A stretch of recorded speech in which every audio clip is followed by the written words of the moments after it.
With Dwayne Ward ready to take over the closer's role, Tom Henke was allowed to walk away and sign with the Texas Rangers. Jimmy Key cashed in as a free agent with the New York Yankees.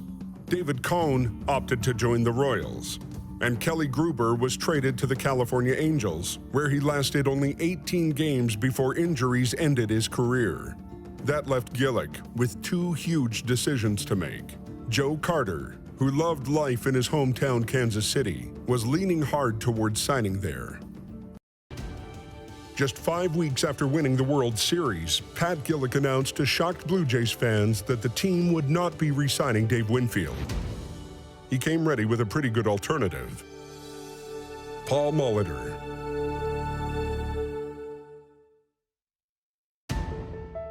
When Dave Winfield overplayed his hand, Pat Gillick and Paul Beeston decided their baseball team could live without him.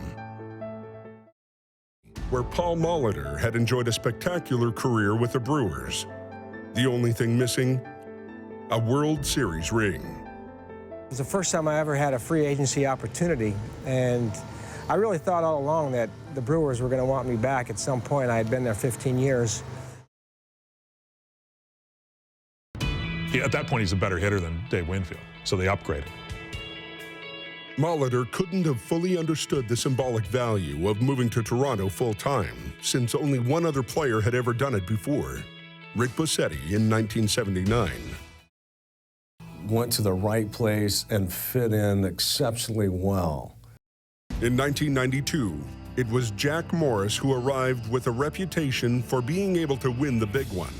Now, he would be joined by the equally battle-tested Dave Stewart, Toronto's old postseason nemesis. He says, no, don't give me no runs. I don't want any runs. I don't want no runs the first 2 or 3 innings. Dave Stewart has a certain way about him when he's on the mound, and that's what you kind of see when you don't know him. And then you get to know him as a teammate.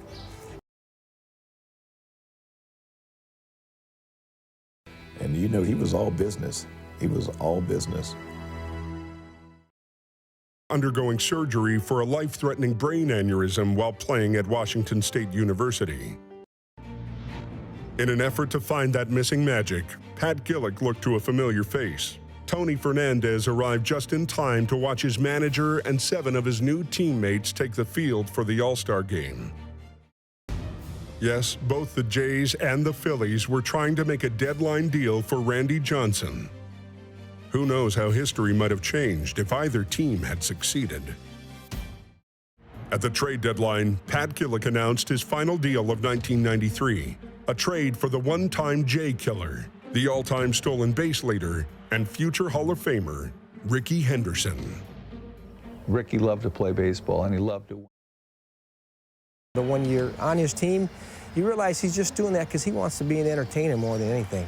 Rickey Henderson was probably the biggest thorn in my side in my whole career. He was just a pest. He was a great player.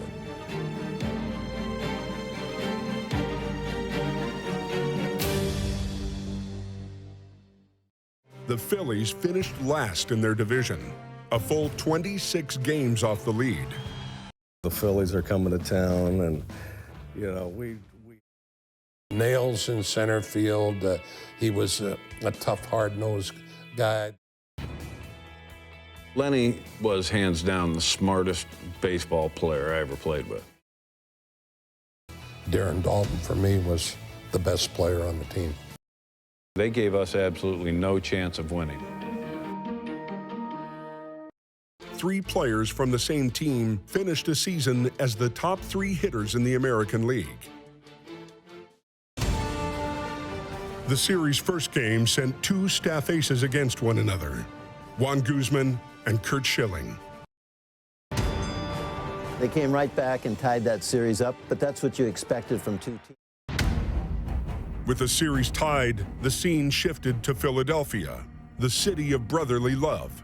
But in South Philly, at famously hostile Veterans Stadium, no one was welcoming the foreign visitors with open arms.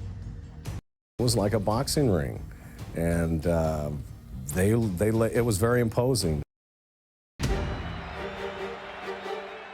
With the National League rules, Cito Gaston lost the luxury. That 15-14 game will go down in history as one of the greatest games. Game 5. Let's go 15-14 to 2-0. I mean... Game 6, back in Toronto. This time the Jays could win a World Series at home on Canadian soil.